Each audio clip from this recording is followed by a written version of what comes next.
Selamat datang kembali di channel Hariware. Bagaimana kabarnya hari ini? Kami doakan semoga sehat selalu.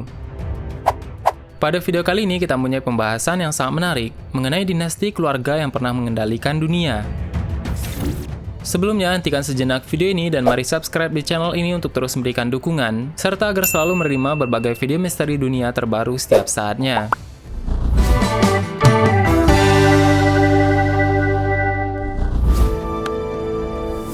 Di dalam kehidupan bermasyarakat, keluarga adalah unit paling kecil yang terdiri dari beberapa orang yang saling memiliki ketergantungan.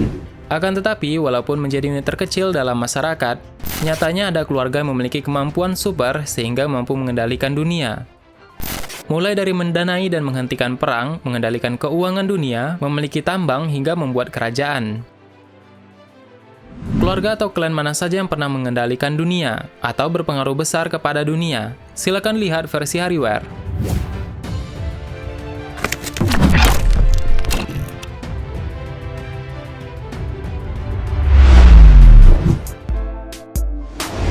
Yang pertama, The Rothschild.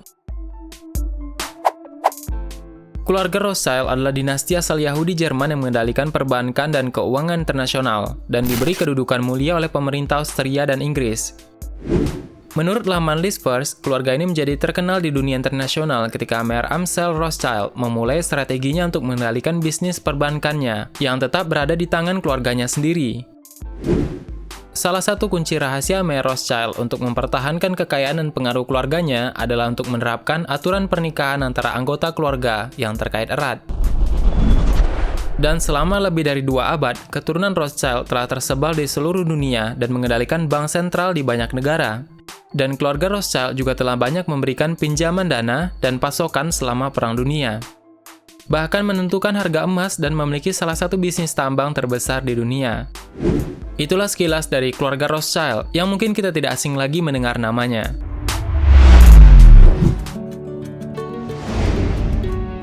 Yang kedua adalah klan Nehru-Gandhi. Klan Nehru-Gandhi dikenal sebagai keluarga yang membentuk India modern. Klan ini berjuang untuk kemerdekaan India dan merupakan dinasti politik yang mendominasi Kongres Nasional India sejak negara ini mengklaim kemerdekaannya. Dinasti keluarga Nehru dipopulerkan oleh Jawaharlal Nehru. Dan akan tetapi, ia bukan orang yang bermarga Nehru pertama yang terjun dalam dunia politik India.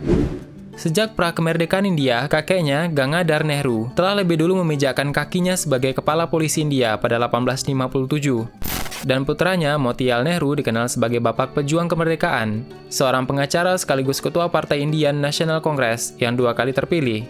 Dan sementara cucunya, Jawaharlal Nehru, kelak dinobatkan menjadi Perdana Menteri pertama di India. Dan spekulasi mengenai sambung-menyambung kekuasaan hingga 7 turunan ini terus berlanjut. Generasi ke-7 jatuh ke pangkuan putrinya yaitu Varun Gandhi dari hasil pernikahannya dengan Yamini Gandhi, yakni Anusuya Gandhi. Dan saudara-saudara Nehru, istrinya dan kerabat lainnya juga memegang jabatan penting di sektor pemerintahan tertentu. Dan keluarga ini dikenal luas di seluruh India dan juga diketahui oleh dunia. Few people laughed, few people cried, most people were silent. Yang selanjutnya yaitu tidak kalah mengejutkan, yaitu ada Oppenheimer. Keluarga Oppenheimer memiliki beberapa bisnis terbesar di dunia, yaitu bisnis penambangan berlian dan bisnis penambangan emas. Bernard Oppenheimer adalah seorang pedagang berlian dan filantropi asal Afrika Selatan, Inggris, dan juga merupakan ketua dari banyak perusahaan penambangan dan penukar intan berlian terkemuka di dunia. The Oppenheimer juga menciptakan Anglo-American Company, perusahaan tambang terbesar di dunia dengan pendapatan miliaran dolar Amerika. Selain Bernard Oppenheimer, Julius Robert Oppenheimer juga dikenal sebagai ahli fisika dari Amerika Serikat. Robert juga merupakan salah satu tokoh Project Manhattan selama Perang Dunia Kedua yang bertugas untuk memproduksi bom atom pertama. Dan juga yang tidak kalah terkenal di keluarga Oppenheimer yaitu Ernest Oppenheimer, juga diketahui bermigrasi ke Kimberley, Afrika Selatan, dan menjadi wali kota di sana. Dan tidak lama setelah itu dia menjadi pemimpin perusahaan pertambangan berlian, serta memonopoli perdagangan dunia. Dan sekarang gurita bisnis itu diwariskan pada cucunya yaitu Nicky Oppenheimer. Dan keluarga itu tidak cuma menguasai pertambangan berlian, melainkan juga emas, besi, platinum, dan beberapa hasil tambang lainnya.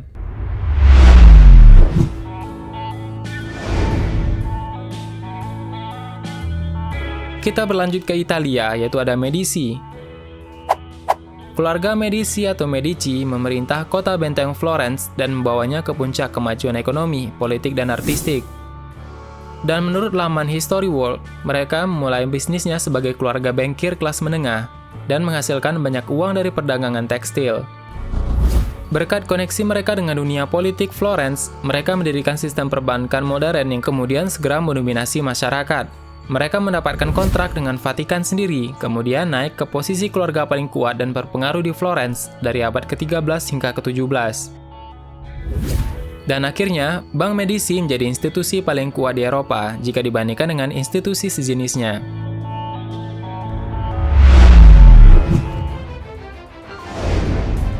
Yang selanjutnya adalah keluarga Khan. Dikutip dari laman biografi, Genghis Khan merupakan pendiri Kaisaran Mongol, juga seorang prajurit dan pemimpin yang visioner. Ia berhasil menyatukan semua suku nomad di Asia Timur Laut dan mendominasi stepa hijau Mongolia, yang kemudian membuatnya naik ke tampuk kekuasaan. Pada 1206, Genghis Khan memproklamirkan Kekaisaran Mongol dan menyebut dirinya sendiri sebagai penguasa universal, kemudian membuat langkah untuk menyerang Cina.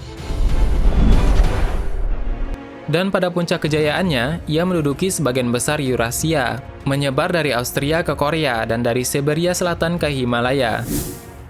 Keturunan Khan juga telah menaklukkan banyak hal, mengubah Kekaisaran Mongol menjadi wilayah terbesar dalam sejarah, dan selain itu cucu Genghis Khan, Kubilai Khan, juga mendirikan dinasti Yuan pada 1271, yang memerintah Cina hingga 1368. Sangat besar pengaruh mereka dan keluarga-keluarga mereka, dan banyak sektor di dunia bisa dikendalikan hanya oleh satu keluarga saja. Tapi sebandingkah dengan perjuangan dan kerja keras yang mereka lakukan selama hidup? Dan apakah ini ada kaitannya dengan faktor pengendalian dunia?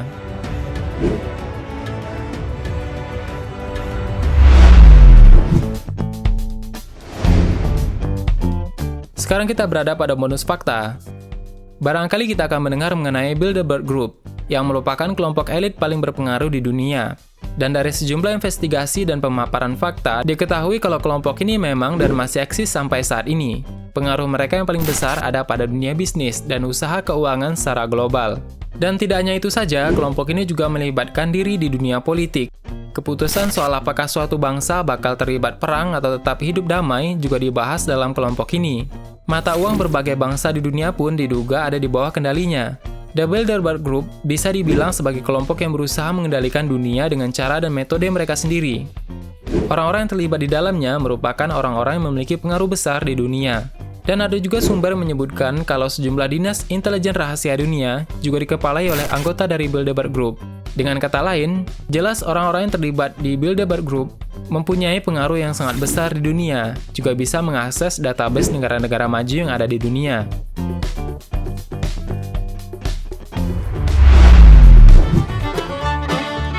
Bagaimana menurutmu, ada tambahan? Silahkan berikan tanggapan dan komentar di kolom komentar di bawah. Sebenarnya sangat banyak hal yang belum akan kita bahas. Untuk pembahasan yang lebih menarik selanjutnya, silahkan teman-teman tulis di kolom komentar di bawah. Tetap menantikan video selanjutnya. Aktifkan notifikasi video di channel ini dan tekan tombol subscribe dan klik icon lonceng yang berada di sebelahnya. Jika kamu menyukai video seperti ini, silahkan tekan like dan share video ini. Terima kasih sudah menonton hingga akhir video ini. Kami doakan semoga sehat selalu. Sampai jumpa lagi.